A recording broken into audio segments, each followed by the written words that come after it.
Boker Tov, good morning. I hope this message finds you well. I want to share a reflection about the society that we live in here in Israel, as well as Western society generally.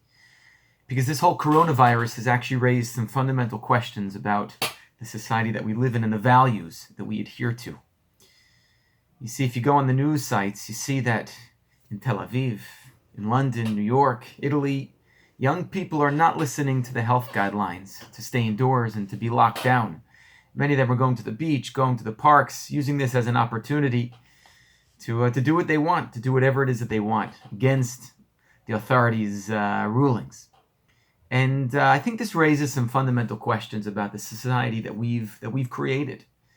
So on the one hand, we have tremendous freedom. And this is one of the great gifts of Western society, of democracy, that we have the ability to do whatever we want. We have tremendous freedom and autonomy.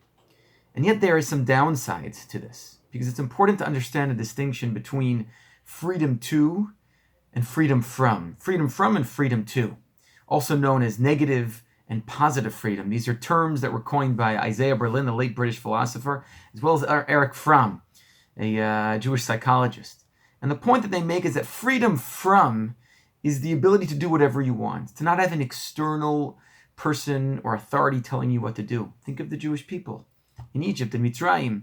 We're told, Vayimaru et chayim ba'avodah kasha b'chomer v'ilvenim. The Jewish people were slaves and working hard, and avodah kasha and chomer v'ilvenim. This is freedom.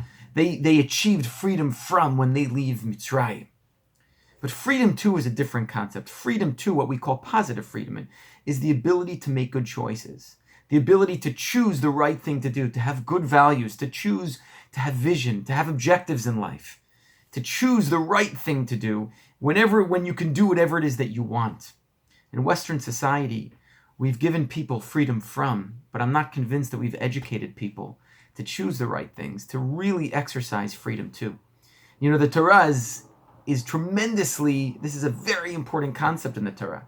The Jewish people achieve freedom from the Mitzrim when they exit Egypt. But it's all about where they go from there. Because the Tahalich from Mitzrayim, Yetziat Mitzrayim, it moves straight towards Matan Torah, the reception of the Torah at Har Sinai. And that's where we become Avadim to Hashem. So we evolve from being slaves to Paro to Avadim to Hashem. Freedom from, freedom to. The Torah recognizes it's not just about being free to do whatever you want. It's being free to choose the right things, to be connected to Torah values, to be an Oved Hashem. What we learn from this pandemic is that it's so important that not only that we have freedom in society, but that we have the right type of freedom, freedom from, as well as freedom to. I want to wish Refuah Shlema to all those who need it. Wishing you a great day, and please God, we should get through this together. Kol Tov.